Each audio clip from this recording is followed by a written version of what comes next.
The thing that kills me about what people say about Nolan. White man bad. These white boys are evil. They had killed Nolan. The history of racism in Mississippi. But Nolan didn't think they were racist, did he? Did Nolan think they were these people? Clearly he didn't. These were the people he kicking it with. Show me the picture of him and the other kids on the lake. He with these kids. All his pictures on the lake is with them. They the ones said, come back with us. We got to leave. We need you to come back and get on the boat. He said, no. Y'all don't question the other friends out there? What about his black friends? Did they make sure he get home safe? Oh, they don't count. Because you need it to be the white boys. White man bad, white man bad. Y'all got a clip out right now. Playing a clip, putting fake words on it. Nolan, is he dead? And then y'all have witnesses and evidence that people have seen Nolan alive on the island far after Warren them left. New at 9, parents of Nolan Wells' friends and local officials were reportedly sent notices of intent informing them to expect lawsuits in connection with the investigation surrounding Wells' death. According to our media partner, the Sun Herald, those letters were sent by a Richland law firm, Carroll Bufkin PLLC, who is working alongside civil rights attorney Ben Crump. It is unclear at this time who exactly received these letters, but we do know they instruct recipients to immediately preserve all evidence in their possession in its original form and directs those recipients to suspend any automatic deletion or overwrite functions that could destroy evidence. Y'all, this is all a media play. If somehow these boys were to have been responsible, you think 2-3 weeks later, you're going to send out a letter for them to preserve what evidence? If they really did this is a waste of your time and resources. If you're going to send a notice to them to preserve documents and all this other stuff, it's 3 weeks later.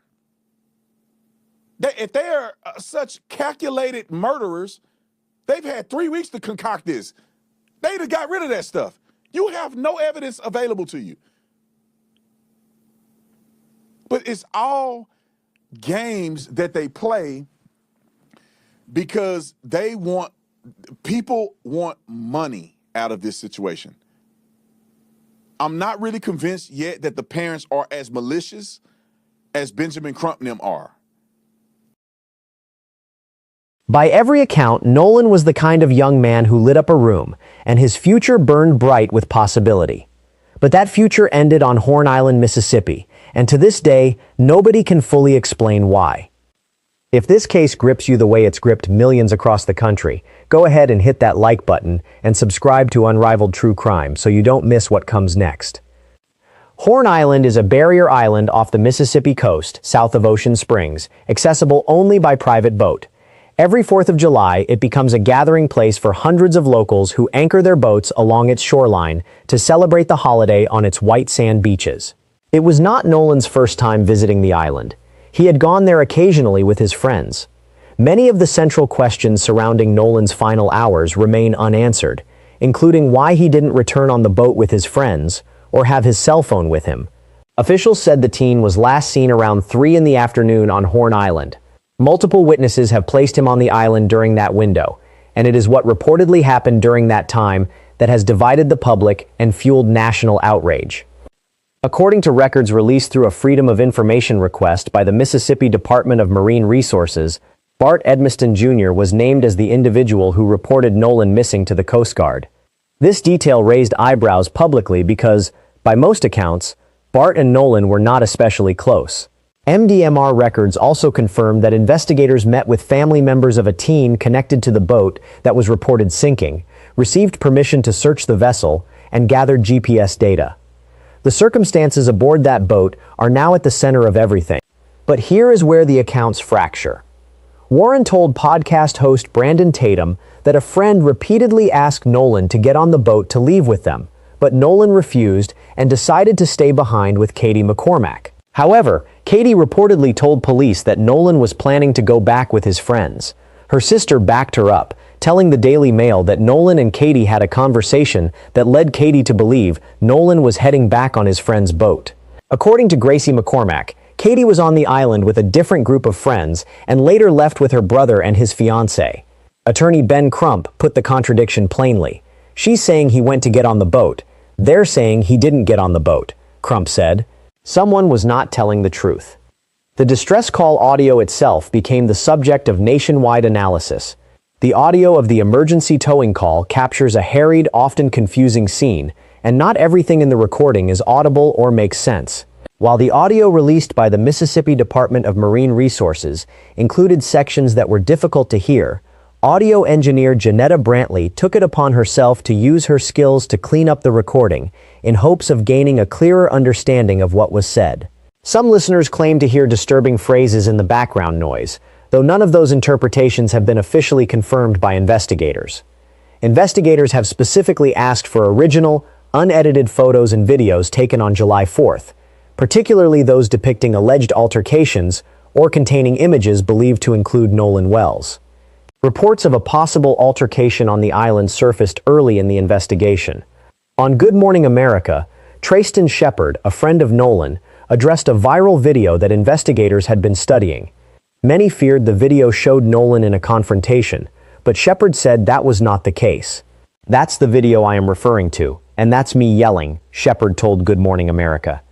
As the hours ticked past on the evening of July 4th, Nolan did not come home. His family reported him missing that night after they received a phone call around 11 at night from one of his friends.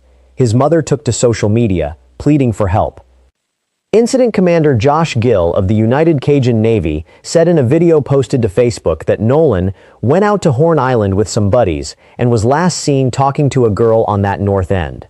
The 18-year-old Ocean Springs resident had been at some point separated from his phone, which his mother said had been returned to her. Reverend Al Sharpton would later question why Nolan's cell phone and keys were found with his friends, why they did not immediately contact law enforcement after realizing he was missing, and why local officials appeared quick to dismiss the possibility of foul play. At 12:31 in the afternoon on July 5th, the Jackson County Sheriff's Office issued a press release saying it was searching for Nolan Xavier Wells, described as an 18-year-old black male, approximately 6'1", and weighing 180 pounds. He was last seen on Horn Island on Saturday, July 4th, wearing blue swim trunks, no shirt, and sunglasses. The search that followed was agonizing. The U.S. Coast Guard, the Mississippi Department of Marine Resources, and the Gulf Islands National Seashore Authorities all joined the effort to search Horn Island. The United Cajun Navy, a volunteer emergency response organization, also mobilized to assist. Nolan's mother wrote in a Facebook post that she and his father are not okay. She added, "We have so many questions. Our hearts are breaking. We keep waiting for Nolan to walk through that door with his beautiful smile and a joke, of course." On July 6th, the U.S. Park Service found a body in the water on Horn Island. The Jackson County Sheriff's Department confirmed the body was discovered around 8:45 in the morning on the west end of the island. His body was found face down, still wearing his swim trunks, on the island's northwest tip. The body was positively identified as Nolan Wells through dental records. His mother wrote on social media that she was absolutely devastated. She continued, "My heart is broken for our sweet son who was always willing to cheer and uplift others. Nolan was a special soul." In the days that followed, Nolan's family hired attorney Ben Crump, whose team began conducting an independent investigation after they said contradictions in the case and a lack of information from investigators concerned them. Crump announced that former San Francisco 49ers quarterback Colin Kaepernick had paid for an independent autopsy. Filmmaker and media mogul Tyler Perry paid for the funeral. Crump joined the Wells family at a news conference at the 117th NOC National Convention, where he announced preliminary findings from the independent autopsy commissioned by the family. Wells had traveled by boat with friends to Horn Island on July 4th. When the group returned to shore, he was not with them. A U.S. park ranger found his body the morning of July 6th at the northwestern tip of the island. The autopsy showed an undetermined cause of death and an undetermined manner of death. Crump said the autopsy found Nolan's cause and manner of death to be undetermined pending further investigation. He added that the report could not rule out foul play, but found no fractures or deep tissue injuries on the body. The report also described a red discoloration in the back of Nolan's skull as inconclusive and said it warranted further investigation. Results of the initial autopsy, conducted by the Mississippi State Medical Examiner on July 7th, will not be released until after a grand jury reviews all evidence in the case. The district attorney said evidence will stay out of public view until the grand jury reviews it first, a move prosecutors say is meant to protect the integrity of the investigation. Jackson County investigators initially said they suspect that Nolan drowned, but they are still searching for answers and continuing the investigation. About 60 witnesses have been interviewed as investigators piece together Nolan's final hours on Horn Island. Although authorities have indicated they believe Wells drowned and have said they do not currently suspect foul play, the family says those conclusions are premature. Jackson County Sheriff John Ledbetter stated, "The friends left Horn Island and went back without Nolan. From what we understand, he chose to stay there." End quote. But Nolan's parents have rejected that explanation entirely. They have said publicly that they do not believe their son would have voluntarily separated from his group. His father, Elmore Wansley, stated that they always taught Nolan to stay with the group if he went out with a group. On July 20th, family members and supporters filled a Mississippi church to mourn and celebrate the 18-year-old, as the Reverend Al Sharpton pleaded for new evidence addressing the many unanswered questions around the teenager's July 4th disappearance. The funeral opened with tearful remarks from Nolan's parents, who described their son as a warm and gentle presence, a role model to his younger siblings, and a gifted athlete with NFL ambitions. For an 18-year-old young man to no longer be with us, we want answers. Not bias either way. Just answers, Sharpton said during the eulogy. He also stated, "We cannot say it was racist, but we cannot say it was not racist. So let's not judge either way until all the evidence is in." Sharpton announced that he and Perry would offer a combined $100,000 in reward money for information leading to an arrest. "He was not on that island by himself. Somebody saw something and knows something," said Sharpton.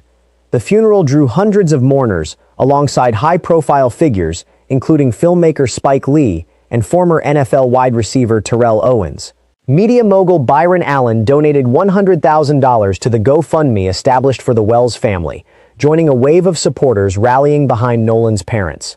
The fundraiser also drew donations from comedian Lil Rel Howery and Auburn quarterback Deuce Knight, bringing the total to nearly $750,000.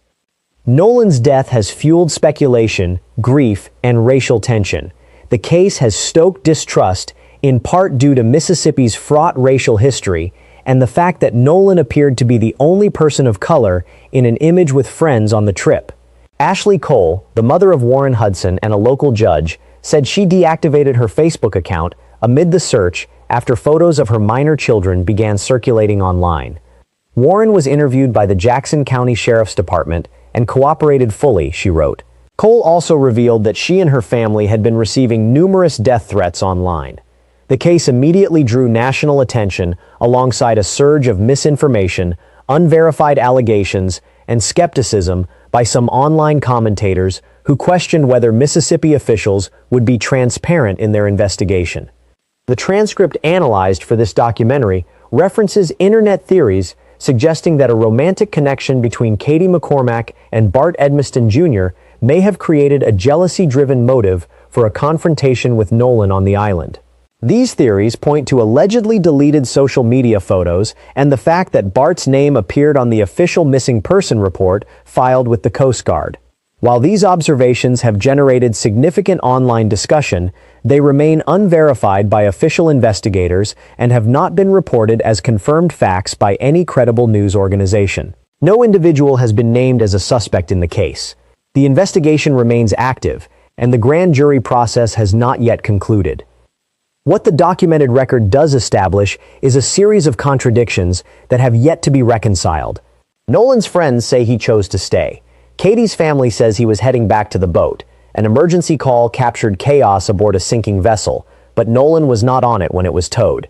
His phone and keys ended up in the hands of his friends, yet no one contacted law enforcement for hours. And when his body was finally discovered 2 days later, the independent autopsy could not determine how he died. As his mother requested during his funeral, communities across the country have refused to let Nolan's memory fade. I ask that each of you keep Nolan's memory alive. Hold him close in your hearts, share his stories, and never stop saying his name. Ben Crump added at the service, "Understand that Nolan Wells was the son of Christine and Elmore, but he really was all our sons, because if something this tragic can happen to their son, it can happen to your children." The family continues calling for a thorough and transparent investigation into how Nolan died. We will not rest until every fact about what happened to Nolan on Horn Island is brought into the light, and we call on investigators to pursue this case with the urgency and transparency this family deserves, Crump said. The case is now headed to a Mississippi grand jury, which will decide whether anyone is charged in Nolan's death. Someone knows what happened to Nolan on Horn Island. We urge anyone with information, no matter how small it may seem, to come forward, Crump stated. An 18-year-old young man cooked dinner for his family, kissed his mother goodbye, and never came home. Horn Island sits 10 miles offshore, surrounded by open water and silence, and right now, that silence is the only thing standing between Nolan Wells and the truth. This case is far from over. If you want to stay informed as new developments emerge, subscribe to Unrivaled True Crime and hit the notification bell. Share this video with someone who needs to hear Nolan's story, because the more people who know, the harder it becomes for the truth to stay buried.